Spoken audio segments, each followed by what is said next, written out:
I thank Bill for setting this up and all the work that I'm sure that he's done to get it done. And it really does my heart good to see so many people here today, because it shows that we are ready to do something rather than to just talk about it, because that seems to be what so many people are doing these days. They just talk about it, which I call just complainers, because they don't want to vote, they don't want to help candidates, they don't want to tell anybody anything that's going on in the world. They just want to sit around and complain about it. So I appreciate that you all have come here, and I have noticed that more and more of us are coming out to talk about politics of this country, because we have so many people right now who are really wanting change, and not the change that Barack Obama promised us when he said that he wanted to change America. Well, America's already great. What do you want to change about it? So I am really glad to see you here, and I thank you for showing up.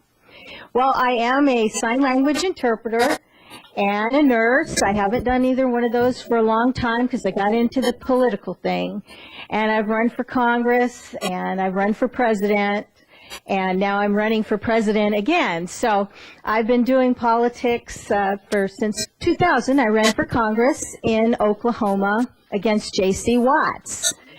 And he, like so many other people that are already in, promised to do things and never did. And he promised to only serve 12 years, and when that time came up, he decided that he wanted to do some more. So I lost to an incumbent instead of in an open seat. But I have been studying politics for a long time, and my kids called me the C-SPAN junkie, because if it wasn't the news, it was C-SPAN, and how can you listen to these guys talking about bills all the time, and what are you doing listening to all these committees? I don't understand them. Friends would come over. I don't understand what they're talking about.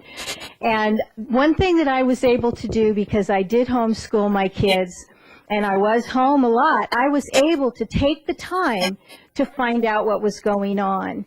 And I became sort of the de facto information person. At church, I was in charge of the political board, which would just put up bills that were coming up, votes that were being taken, what we needed to call about. And I've been very fortunate to have people that have let me tell them things that they need to call their senators now, when the loss of the Sea Treaty came up, or other laws that are going to take away our sovereignty. It doesn't seem like anybody cares anymore that's in charge whether or not we are a sovereign nation.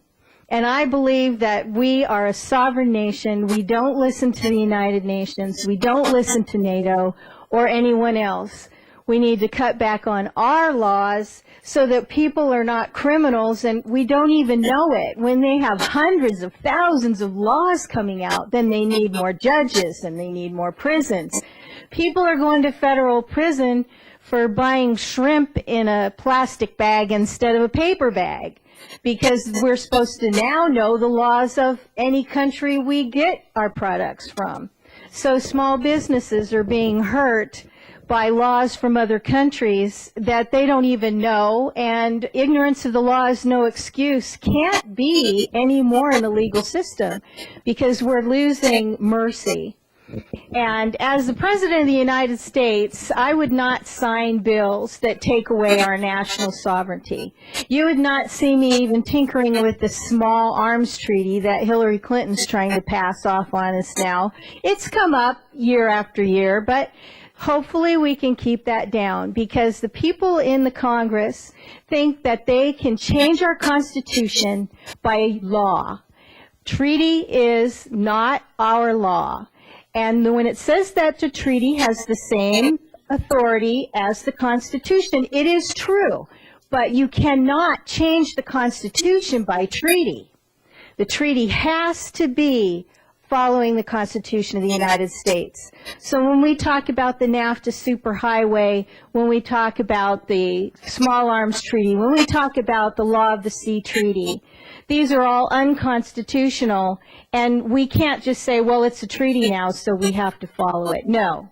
And that would never be coming off of my pen, because those things take away our rights as American citizens. And we have a country that was started by people who decided that the king was too oppressive. The strongest country in the history of the world at the time, Great Britain, and here is this ragtag group of men who thought they could throw out the British and start a nation. How naive can you get? So they just did it. All right, we're going to do it, aren't we? We're going to have a president elected who is not a Democrat or Republican.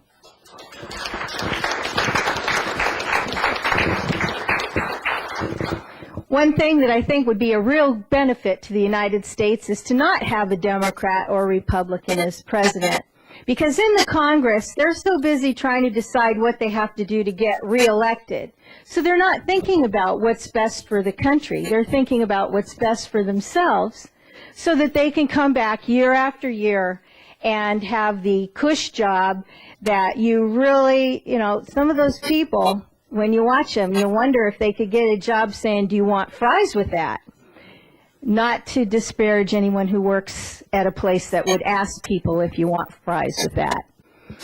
So we need to get out. We need to see that we have these people in Congress working together. And one way that I think that they would work together with, if I was president, would be that if they have a good idea, they don't want the Republicans to get credit. And if the Republicans have a good idea, they don't want the Democrats to get credit.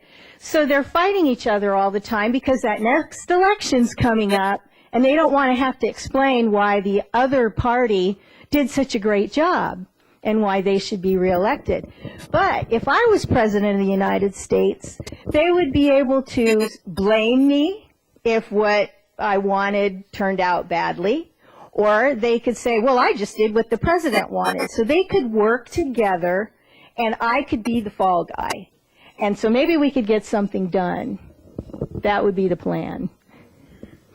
Now, as I said that I was a nurse and a sign language interpreter, I also have done teaching in churches. I've taught creation courses. I've facilitated creation courses as well, and taught Sunday school in the babies and the older children as well, and some deaf teenagers.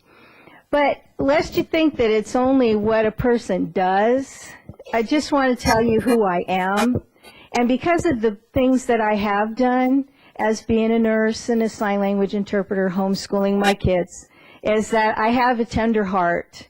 And I am not going to be harsh to people. I'm not going to be calling people names. I'm not going to be someone that you have to worry about if you turn your back on me.